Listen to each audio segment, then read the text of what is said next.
ഭൂമിയിൽ നാം വെട്ടിപ്പിടിക്കുവാൻ കഴിഞ്ഞാലും, എത്ര നാള് ഈ ഭൂമിയിൽ നാം ജീവിച്ചിരിക്കുന്നുവോ അത്രയും നാൾ നാം യേശു കർത്താവിൻ്റെ ജനനം ആഘോഷിച്ചാലും അതുകൊണ്ട് എന്തെങ്കിലും പ്രയോജനമുണ്ടോ? എന്നാൽ ഞാൻ ചോദിക്കട്ടെ, ക്രിസ്മസ് മനുഷ്യൻ്റെ ജീവിതത്തിൽ അർത്ഥമുള്ളതാക്കി മാറുന്നത് എപ്പോഴാണ്? ക്രിസ്മസ് മനുഷ്യൻ്റെ ജീവിതത്തിൽ പ്രയോജനപ്പെടുന്നത് എങ്ങനെയാണ്? ഇന്ന് നമുക്ക് പൊതുവെ കാണുവാൻ കഴിയുന്നത് ക്രിസ്മസ് എന്നുള്ളത് ഒത്തിരി കുടിക്കാനും അതുപോലെ തന്നെ മറ്റ് ആഘോഷങ്ങൾക്കും ഉത്സവങ്ങൾക്കും ഒക്കെയുള്ള സുദിനങ്ങളാക്കി മനുഷ്യൻ മാറ്റുകയാണ്.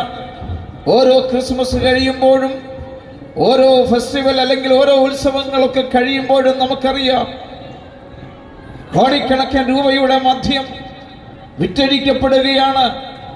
ഇപ്പോൾ ക്രിസ്മസ്